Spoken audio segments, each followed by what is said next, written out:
Hello and welcome to Learning Music with Pat. I'm going to do some work with accidentals today. You hear me mention it every so often. This is an accidental and this is an accidental. Well, what makes an accidental? So let me turn to this chart here.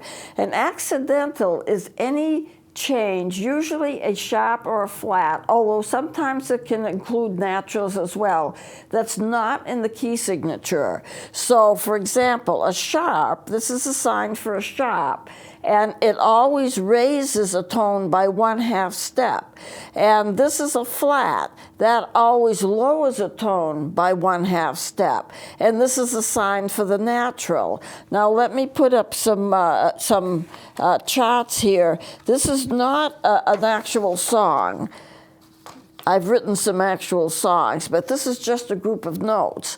There's no key signature here. The key signature tells you what your sharps and your flats are. Or maybe if you don't have any sharps or flats, in that case it's in the key of C. But there's no sharps or flats here, so that would be in the key of C. So what I've done is I've put in some flats and I put in sharps so you can see what the accidentals are. And what I also did was I made this in 6/4 timing. That means there are 6 beats to a measure, and the fourth quarter note gets 1 beat.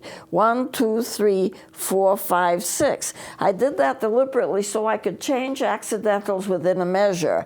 An accidental will go for the entire measure, from the time it starts to the end of that measure. So there's no flats and there's no sharps here. This is a C, D, C. Now, this B flat is an accidental, and it's an accidental because there's no B flat in the signature. So this is an accidental. Now it goes for the rest of the measure. That means this, even though I haven't marked it, is also a flat. Now I want it to go back to natural, so I add the natural sign, and that goes back to the same as the key signature. But it's also an accidental because you're changing it from flat back to natural. So these notes are normal notes. This becomes a flat, and if all the rest of them were flatted, I wouldn't have to keep putting flats on every single note because it does go for the entire measure. But I did want to switch this back to natural, so I put the natural sign right there. This remains flatted because this is flatted and it goes for the full measure, so that means that's flatted as well. So to get it to change back, I just put another sign here. That is an accidental, but it also brings it back to no sharps, no flats in the key signature. Now I just wrote this out. This is C, a B, A, and this is a B sharp. A B sharp is the same as a C, but it's an accidental because that sharp does not exist in the key signature. This is also a sharp because it goes for the entire measure. So this is also sharp. I don't have to put it over here and write another sign for it. It just continues until the end of the measure. But I want this back to being a B natural, not a B sharp. So therefore I put the natural signal in and it goes back to being natural, which is the same as what the key signature is, which is the key of C. So if you wanted to write any kind of music, you could write all of your music in the key of C and then add your flats and your sharps as you're going. On here, 1/2 step from C, going into the half steps and full steps again, but C to B is a 1/2 step. B to C is a 1/2 step. B to C sharp would be a full step. C sharp to B is a full step. E to F sharp is a 1/2 step. F sharp, that would be a full step. E to F sharp. E to F would be a 1/2 step, but E to F sharp is a full step. And then E to F is a 1/2 step. And C to B flat is a, let's see, C to B flat is a 1/2 step. Then you just go along with different 1/2 steps. I want to show you something with this chart I have here to show it to you in this chart. It's a little easier to see it. If you have a keyboard in front of you, it's a lot easier to see it. But this is a C. This C to B would be a half step because there's no black note here. This B to C would be a half step for the same reason. But this B to C sharp would be a full step. Two halves make a whole. So this B to C sharp is a full step. This C to B flat would be a full step. Then you get your in the F range, here is your F to E. F to E is a half step. E to F is a half step. To get a full step, you have to go from E to F sharp, or F to E flat, or it would be a D sharp if you're writing it in sharps. That would make it a full step. So every time you look at a keyboard, you have your 3 black notes, and then you have a spacing, then you have your 2 black notes, and you have another spacing, and then you have 3 more with another spacing without a black note. And when I show you charts of keyboards, it's usually from this middle C, although it's going to be down here in the appear to be the lower range, up to about here. Sometimes I include another octave here. So when you get to see this, with the accidentals, you're going to go up a half a step. If you want to have a G sharp, here's your G right here, and G sharp will be a half step. If you want to have an A to A flat is a half step, or G to A is a full step. A to G is a full step. So what you get with your black notes are your sharps and your flats, and occasionally you get the sharps and the flats where there's no black notes as well. So what I wanted to show you, and what I'm going to show you, I'm going to take this down now just so you can see it on the keyboard. It makes quite a difference to be able to see it on the keyboard. Now here are some accidentals. This is not a regular song. It's just something that I put together. So here's your C, D, C, B flat, B natural, B flat. And I've already kind of shown you that, but I'm just showing that these 2 lines as a review. And these are 2 C's, a B, an A B sharp, a B sharp because it follows through, and then the B natural. Now let me take this down, and let's see, and I'll take this down as well, and I'll put something else back up here. I'm calling this note transitions. The note transitions is when you are changing. This is not a song. This is just something that I wrote out. Here's your G, your F sharp, and then that would go for the full measure, but I changed it back, and it's now an F natural, which is the same as that one was. So both of these notes are accidentals, because there's nothing, I don't have a key signature here, but there's nothing to indicate what was flat and what was sharp. A lot of people write their music this way. Here's your B flat, and B natural would be the same as this. This wasn't flatted. This is, and it would go straight through, but this becomes the same as that because there's another accidental, and you put that back to natural. Then you have the C and the A. The G sharp, and then back to the G natural. This would be a G natural. This would be a G flat because I've marked it as a flat, and that's an accidental.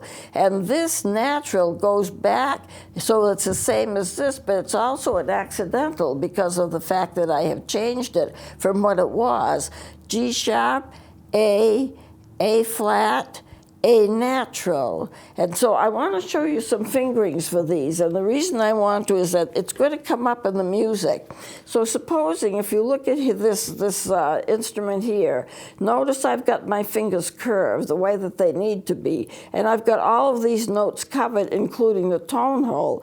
Now, if I didn't need these fingers, because say I wanted just to play the G, I still would hold them curved over it, because if you're like this, you're not going to get them back in time. There's another thing I happened to think of last night, and I need to tell you, every time that you play an instrument, say another note, you don't have to take all your fingers off and put them back down. Supposing I want to play a G, which are these 3 fingers, and then I want to play an E, which are these 2 added fingers. My G is already down. If I want the E, I can just leave these fingers as they are and just add these 2. I don't have to pick them up like this.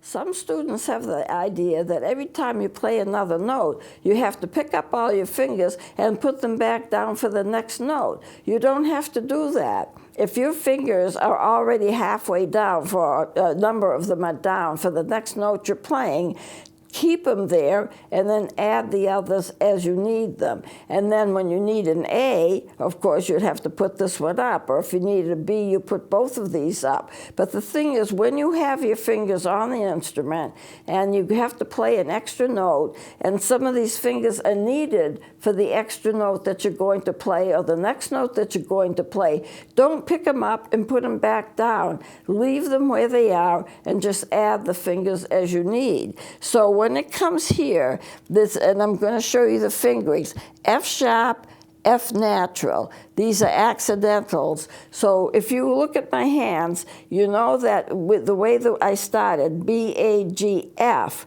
that's F natural. To get the F sharp, you pick up the F finger right here, and you put down the next one. So this to this, this to this, and you have to flip one up at the same one as you're putting the other one down. Otherwise, you're going to get an extra note that you don't need.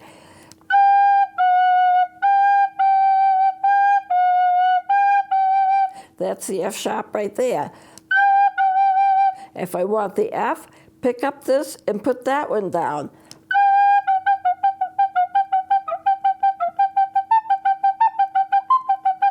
It sounds a lot like can-can, doesn't it? That always comes out. Somehow the instrument just knows how to play it, I guess. G, F sharp, G, F sharp, G, F natural.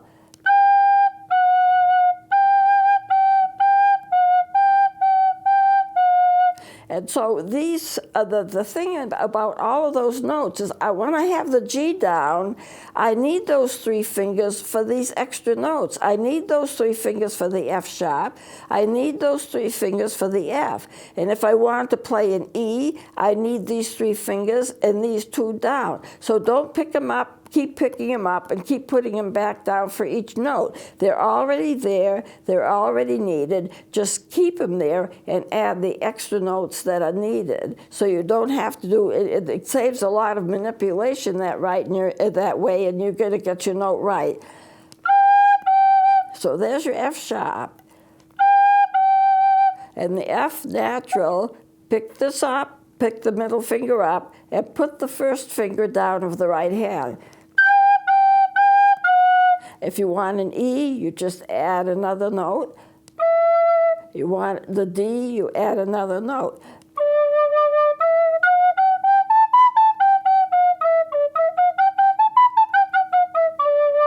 And it's a good way to do some exercises to learn the fingerings if you just want to do that. Do it like a scale.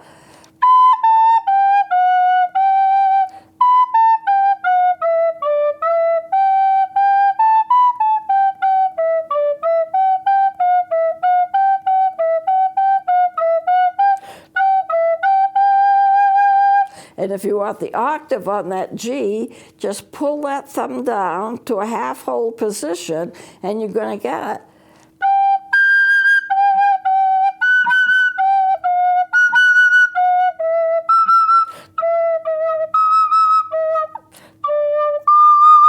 The D, the finger changes. So if you can remember that. Now, when you get to the G flat, the G flat is going to be the same as the F sharp because they're enharmonic notes. So that's just a G, and you're going to flatten that G, and it's going to be the F sharp.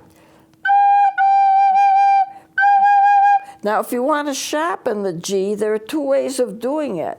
If you sharpen the G, you can pull this is a B, A, G. You can pull that last finger down there that I'm moving and pull it a little bit off the note, and you basically are half holding that note.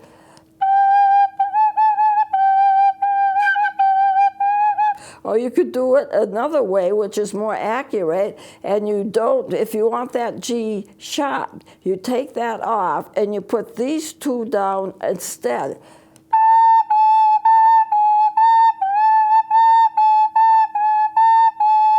You see, you're going to get it either way. So for the G sharp, here's your G. You lift that up, that last note, the fourth finger for the G, and put these two down. So this one remains uncovered, but the F and the E, if this was down, this would be an E, is covered.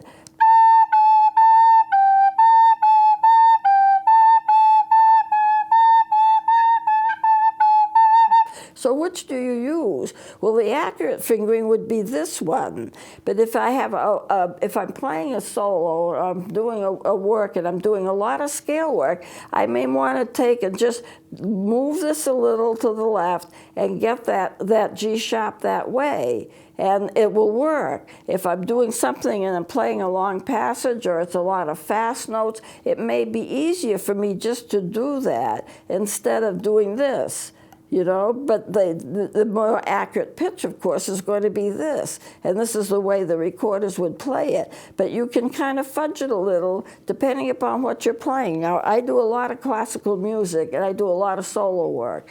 And I do it, and sometimes what I do is I just flip this little finger a little bit, pull it back, and that's what I get. Now for the B and the B flat, and I'm down here in the chart here for the B flat, here's a B, and if I put this finger down, that's a B flat. I could, I suppose, and I never do this. I never do it because this is just so much easier and so much better.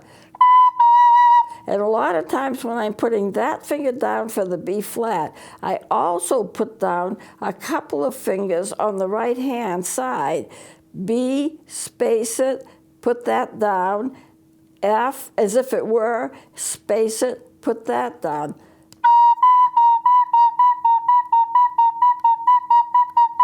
A little bit more accurate in pitch, but you can get your B flat just by putting this finger down.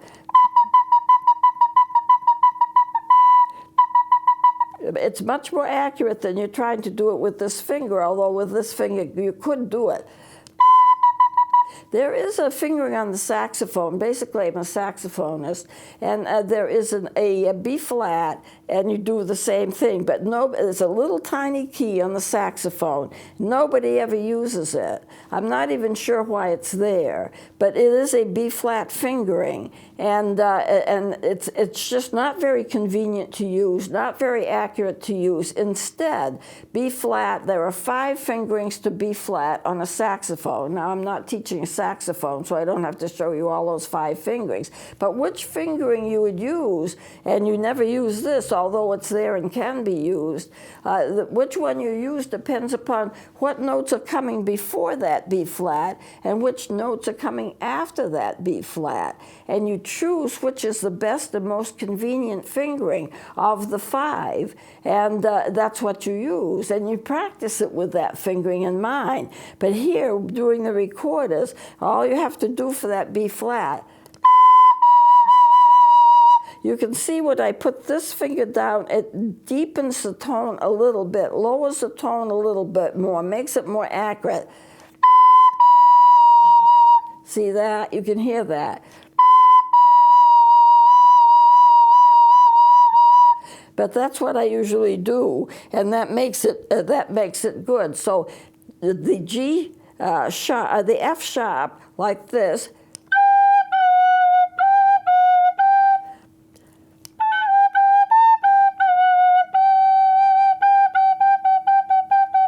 This is your F. This is your F sharp. This is your B flat.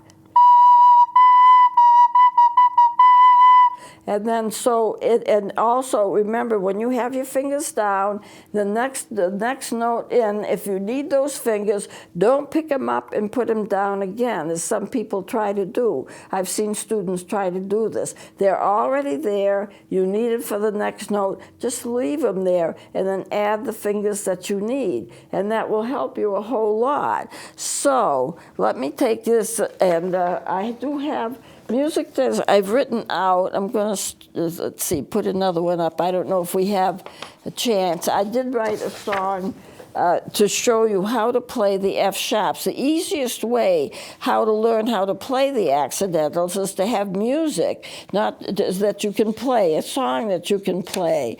And so what I'll do, I don't know if I really have a whole lot of time to do this, but I wrote a simple song using the F sharps.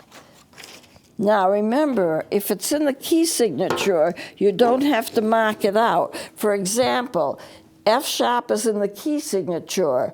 That's the key signature. So I don't have to put a sharp in front of every F, because it's already in the key signature. If I want to change that F to an F natural, then I use that natural sign and it becomes an accidental. But if it's already in the key signature, then you don't have to write it in. And remember also, it refers to all of the octaves. Here's an F sharp. Here's an F sharp. That's going to be automatically sharp because it's in the key signature.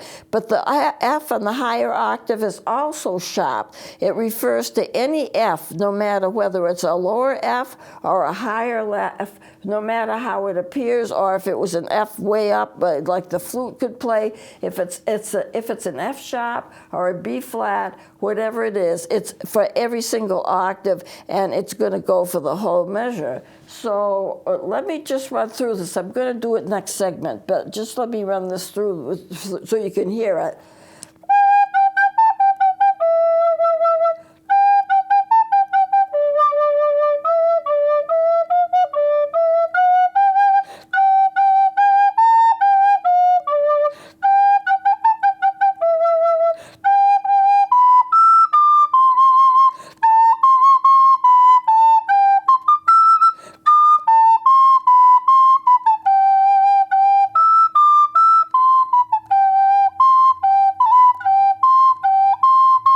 And that's basically the whole thing. It's kind of like a march. But I want to show you how I wrote in the accidentals, and I don't really have a chance to do it now. I'm running out of time. So we're going to take the song up on the next segment, and I'm going to show you how I wrote those accidentals in, and how you play those accidentals. And I'm focusing on the F sharp. It's one of the easier ones to do, but also it's a key of one sharp, and a lot of music is written in the key of one sharp. So we'll take this up next time, and I'm just kind of giving you a heads up about it. And so we'll do it next time. So please join me then.